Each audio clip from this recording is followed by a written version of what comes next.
Welcome back to the Martial Arts Mindset podcast. My name is Rachel Rose, and today I have a very, very special guest. This guy comes out of Essex, and I don't know about you guys, but I find Essex breeds a particularly special type of human being. And this one is no, oh my gosh, words. Exception to the rule. There we go. He is sitting at a record of 10 and 0, sitting at 6'1" in the middleweight category, and currently the Southern Area Middleweight Champion. Welcome onto the podcast, Mr. Jimmy Sains. How are you? I'm all good, thank you. Thanks for having me. No, thank you for coming on. It's lovely to chat to you, especially off the back of an absolutely sensational win a couple of weeks ago. How have you been since then?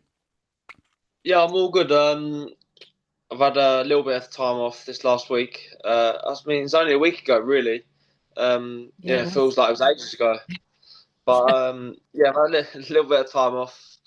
Yeah, and just I've got a holiday booked for this week, so a little bit of rest and recovery, and then looking forward to getting back in the gym, starting camp to I think September. I think roughly. Haven't really been given any official dates yet, but looking to be back out in September time. Amazing. That's good. It's always good when you've come off something like that to actually have something that you can step towards because there's a real high and low obviously in the game. So it must be nice to think, okay, I can take some rest time now and then I can have, I can have a bit of a pause and then I can kick back in, as it were. Yeah, I feel like you need a bit of a rest. Sometimes you can't. You need to let your body recover, come back down before you can. Otherwise, if you just stay up too high all the time, you get little injuries and stuff. So yeah, a little bit of rest and then back into it. I suppose you get burnout as well from just like the excitement, the adrenaline, the being on all the time because it's not like it's a low pace game, is it? Yeah, of course. Yeah. Literally, Amazing. well, mentally as well. Mentally, Yeah. to be switched on all the time, you need to. Yeah, Need a bit of a brain break. yeah, you need a bit of a break. Yeah, of Yeah, course. yeah. So let's go back in time a little bit and talk about sort of how you began your journey into this crazy beautiful world that is boxing. Um, there's always a story either why people go in or why people stay. So what's your reasoning? How did you find your way into the boxing gyms? Well, I started quite young, to be honest. Boxing, I think I was around five first time I went to a boxing gym. It was more of a weights gym that done some boxing classes, not really a boxing club. Yeah, I was around five. They just done a kids club. My dad just took me one night. I fell in love with it. I went a couple of times a week, and then when I was six, I started at a proper boxing gym with Breton Boxing Club. And yeah, I was since then. I can't remember a time where I haven't been boxing since I was 5 or 6 years old. Everything since then has been around boxing.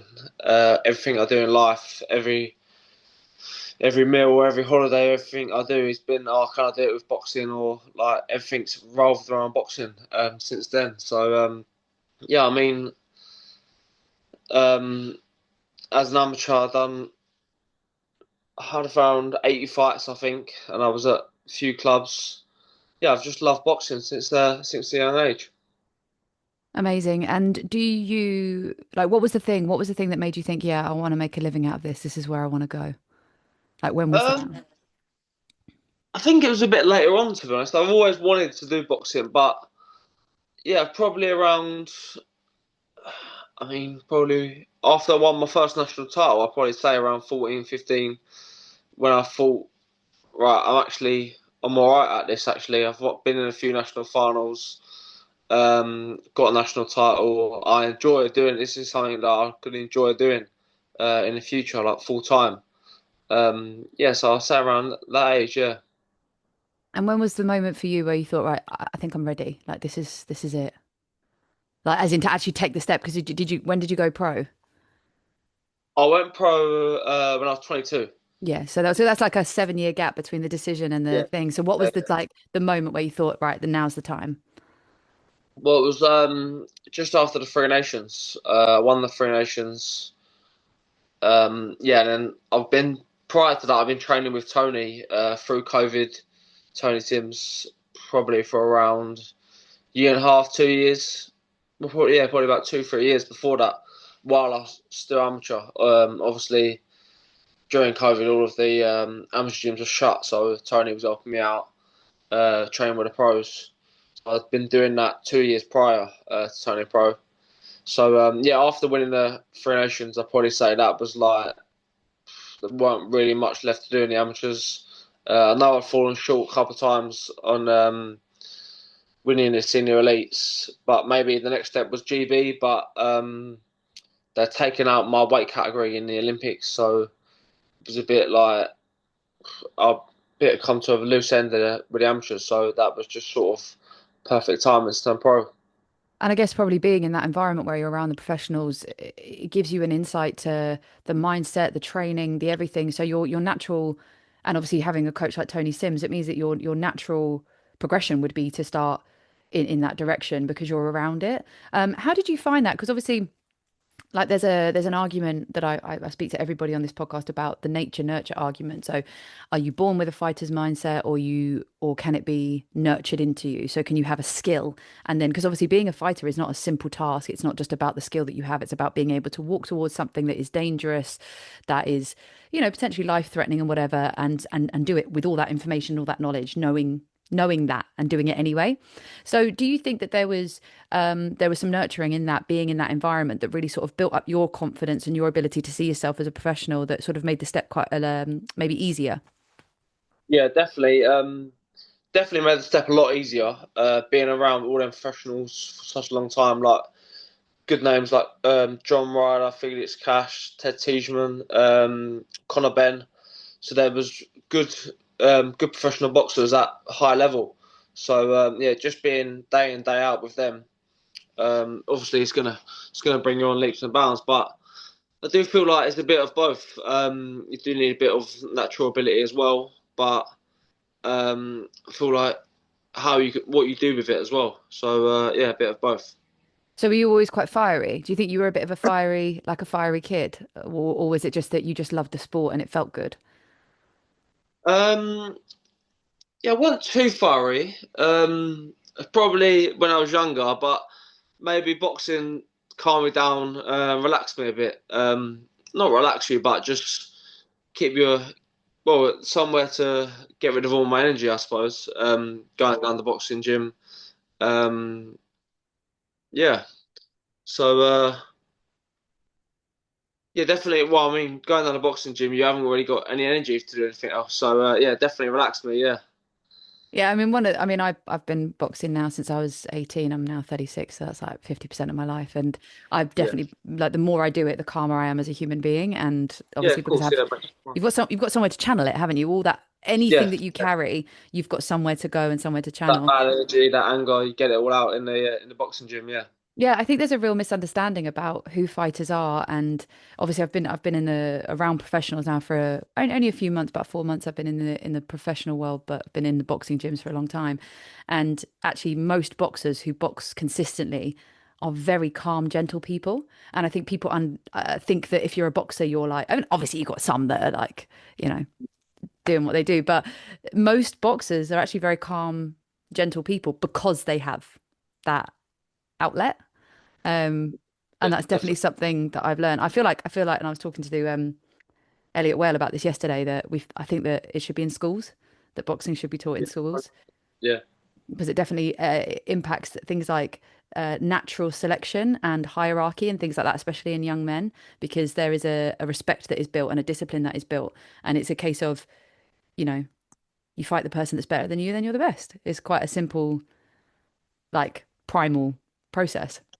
Yeah. Also, it's like you build a lot of respect for each other, but there's also you go into a boxing gym, it brings so many different people from so many different cultures and backgrounds together that probably wouldn't be together. I mean, you go into Repton Boxing Club, there's people from all over the country, well, not all over the country, all over London, that probably you wouldn't pick out to be friends or to be together, but through boxing, that they build that friendship. Yeah, Oh, totally. I was talking to, do you know Frank Gilfeather, the guy who's in his 80s and he does all the content on yeah, boxing? yeah, Yeah. yeah, yeah, Yeah, he's yeah, such yeah, a great guy.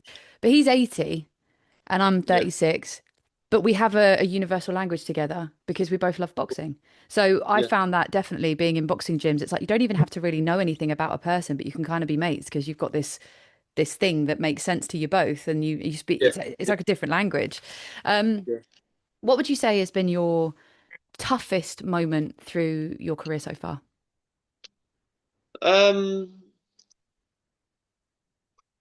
I don't know. I think the training camps that we do down at Toes Gym, they're all quite tough. I mean, to get through them. This last camp, I've had a couple of little injuries to get through, so it's been tough to push through. I mean, you've got to work. You've got to be sensible as well. You don't want to push your body to make injuries even worse. So yeah, I mean, it's probably, but the toughest probably my maybe looking back a little bit at my amateur career was probably making the move to go to Repton Boxing Club when I was around 14, 15. Yeah, just the difference in sparring and training. Well, I was at a good boxing gym before that, Newham Boxing Club, but just the elite level of the amateur boxing at Repton was just yeah, it was unbelievable, and it was a bit of an eye opener just to how hard you have to train and why are all these boxers here such good champions? Yeah, Was it quite overwhelming, did you find, when right in the beginning? a little bit. I was a bit. Well, they throw you straight in the deep end, to be honest. Though it's a bit like I've seen many boys that have been there for 2 or 3 training sessions and then thought, and then you never ever see them again. Um, they probably think, oh fuck that. But yeah, I've seen that many times. But it can be a little bit overwhelming, I suppose. But you have to deal with that. What do you think your where do you think your resilience and your strong mindset comes from? Because obviously you've just alluded there, a couple of lads came in and you just like you watch them come in and you watch them go again because they're like, oh, this is not for me. And obviously, boxing to a high standard takes not just a physical strength and a technical ability, but I'd say a good 80% mental resilience, strength and drive. Where do you think yours comes from? Yeah, a lot of boxing. I don't think people realise how much mentally strong you have to be to be a boxer as well. I think. I don't know. I just think mine comes from just maybe just believing in myself, doing it for myself. I've put all this hard work in from a young age, all over, missed many sacrifices throughout my teenagers. So yeah, just my self belief, just drive myself, I suppose. Do Did it you for gr- me. did you grow up in a household which was really encouraging? Did that help? Or was it more Yeah, literally just you? no, in my family, everyone's involved in the sport, so we come from a very sporty family. Um, yeah, my brother plays football at quite a high level, so yeah, yeah, mum, dad. Well, my mum and dad, yeah, both pushed us into sport. Not pushed us, but like encouraged us to do sports, and then whatever sport we wanted to do, they pushed in. Yeah, That I think that definitely helps going back to that sort of nature nurture mindset because you could have been born with talent and skill and drive, but actually maybe in a different environment, it might not have been as easy to thrive. Maybe it would have been because if you've got the self drive and discipline, it's not limiting, but it can support the growth if you've got a household that's just like, yeah, go out, go and go after it, sort of thing. Because you're like, I yeah, believe I can do this, and if you're around people who are like, yeah, I believe you can do it too, it's like, sweet, then I'll run at it. yeah, How yeah, definitely. Yeah. What would you Cool. say the best piece of advice, guidance, or wisdom that you've received so far in the game, whether that's from a friend, a parent, a stablemate, a coach? Um, well, I suppose obviously in the gym, Tony Sims and John Ryder give me good guidance, everything, boxing wise, and also like my life as well.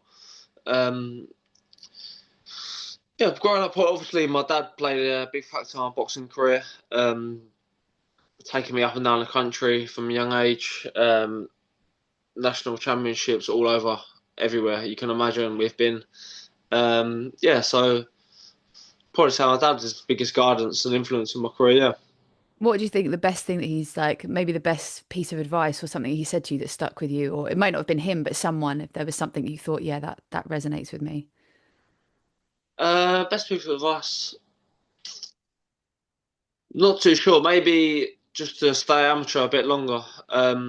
a lot of the boys around my age or people I knew were turning pro at 18, 19. And I just didn't think I wanted to do that. Obviously, that's the ultimate goal in boxing is to be a professional boxer. But I wanted to be there, but I just wasn't quite ready. I think waiting an extra couple of years till I was 22, yeah, definitely done me a massive favour and put me in good stead for the future.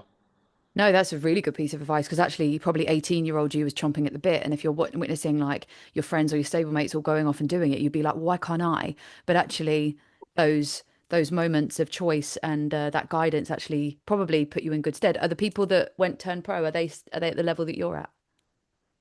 Uh, yeah, I suppose some people are they've fallen short. Some people have gone on to do better stuff, but yeah, everyone's career is different. I suppose maybe for them they thought that was good at the time to turn pro, but I feel like where I've waited, I've sort of had that advantage of moving a little bit faster. Yeah, absolutely. You looked very solid. Like you looked very confident in your last fight, and I definitely was aware of like Tony Sims seems like a very calm energy, that's strong and but very very calm energy, which probably do you find that useful? I mean, is he calm? I could be wrong. I mean, that's what I'm reading. No, no, he's calm. He's calm. He's very laid back. Yeah, I mean, when you come back to the corner, you need if you've got someone shouting in your face. Well, it also depends how you react to. If you react well to calm people being calm, or you react well to someone maybe shouting at you, giving you a little slap, saying "liven up," or which sometimes maybe I do need, but I think most of the time that calming presence to just to make sure you're listening and relax in the corner is what you need. Absolutely. What would you say your happiest and best moment in your career, that could be amateur or professional, has been so far? Um, Oh, probably my happiest was obviously winning the Southern Area title. My first belt was professional. Going to be getting on the wall in the Tony Sims gym, which I've been looking at for the last 4 or 5 years, hoping to get on there. But yeah, but maybe that, or as an amateur, winning the Three Nations, sort of was the icing on the cake for my amateur career. Yeah, probably either of them. Yeah, that was a good win. I mean, to be honest, like I never got to be a pro fighter. I've got a heart condition, so I couldn't even become an amateur fighter because I couldn't get signed off. Yeah. I couldn't get carded. So I had to just go through the back door and figure out ways to do it. And but one of the things I always think is that if I ever won a belt, you can guarantee for the next month I'm wearing that to the supermarket. I'm surprised it's not on your shoulder now. Like I was like, "Where's the belt?" And it was the same. I was speaking to Dave Allen yesterday. I was like, "Where's the belt? Like it should Yeah, be front and center." Have you yeah. not Oh, that like? was Dave's first belt as well, wasn't it? Yeah, Yeah, yeah, it was yeah, yeah, Dave's first belt. Yeah, exactly. So I was like, I don't understand why it's not like you guys aren't just sat here with it across you because I would not judge you for that at all. yeah, yeah. I know, yeah, I know. Um, what have you got? What no, I was gonna say what have you got coming up? We've already said like you're not sure yet, but possibly September. What do you want to have coming up? So let's say the sky was the limit. Let's say there was no limitations. Let's say there was no rules and regulations. What do you want for yourself? I'm not sure. I've always said I want to go the traditional route, maybe the Southern area English towards looking at British and Commonwealth, but not too sure if the English title is tied up at the moment or it's vacant. But maybe looking towards something like that or an international title. But yeah, I've got this Southern area title, so next couple of weeks, maybe speak with my coach Tony and manager and Eddie and see what we've got to offer, and just yeah, one step at a time. Who would you love to fight, whether living or dead, in this lifetime, in another lifetime? Like, if you could have fought anybody or could fight anybody, who would it be? Um, Growing up, I always loved Robert Duran. Yeah, he was someone I always looked up to. Um, yeah, maybe I'd love to fight him. Yeah, he probably bashed me about. But, yeah, yeah, probably say him. And what would you like out of your like if you were gonna do life goals in terms of just like outside of boxing, what would you want for yourself? Um, Outside of boxing, probably just everyone in my family, obviously safe and healthy, and through boxing, hopefully make them financially secure and not have to worry about anything. Yeah, I think that seems to be like quite a wide consensus across the Yeah. board. There's a few fights coming up at the moment. Is there any one particular that you're quite looking forward to watching, or any thoughts, predictions, feelings about any of them? Well, obviously the Canelo Crawford fight's coming up. I think that's quite a big fight. I think it's September 12th, is it? Yeah, I think they moved it. Like Oh, right. it was meant to be with Dana White and Turkey, and Yeah, then now it's not with Dana White, yeah. and it's also now clashing with a UFC date, from what I Oh, saw. really? Oh, Yeah, so I right. think it might be the 13th I now, think but so. don't quote me Oh, on right. that. But Yeah. yeah, either way, Um, September yeah, time. yeah, that's a big fight coming up. Yeah, what other big fights are coming up? I'm not too Usyk, sure. Usyk Dubois, that's coming Oh, up you said soon. the boy, yeah. I think obviously I want the boy to win. Englishman, support your own, but I just think Usyk's too good. He's too clever. Um, I think maybe the boys give him a bit of a tougher test than what he's had in the past, especially with their first fight. I think he's going to do a lot better, but I just think Usyk's going to come out on top. Yeah, Yeah, I kind of agree. I mean, I'm a huge Usyk fan. I love everything that he like. I love how he boxes. I love his mentality. I just think he's an exception. And I think the only way that Dubois would win that fight is if he knocked him out cold. I think that's the only way yeah, he's. I definitely, think yeah, like if you want to talk about mindset and mentality, which I do, obviously. If you're fighting on the front line, like in a war zone for your country, getting knocked out by Dubois is not something you're going to be afraid of. no, no, definitely, yeah. No. Getting in that boxing ring is probably easy to him, isn't But you see him in his training camps. He's just dancing around in his pants. He's living his best life. it? I know, yeah, yeah, he's nuts. He's just good energy. What are your predictions for Crawford Canelo? Um, I think Crawford's going to give him a bit more of a test than what people think. But I just think the size advantage of Canelo and that strength and yeah, I just think the strength and power of Canelo is just going to be a bit too much for Crawford. I mean, he's only just gone up to 154, and now he's going up to 168. I think it's a bit of a big Yeah. jump. Um, Yeah, yeah, that's a so I just massive jump, isn't it? I didn't actually realize it was that big a jump. I thought it was smaller than that. yeah, yeah. So obviously Canelo's been at that weight for a long time now, so he's going to be he's being strong for the weight where Crawford. I mean, he's going to have that bit of advantage with the speed, but I think after a few rounds, Canelo's going to work him out and yeah, come on top.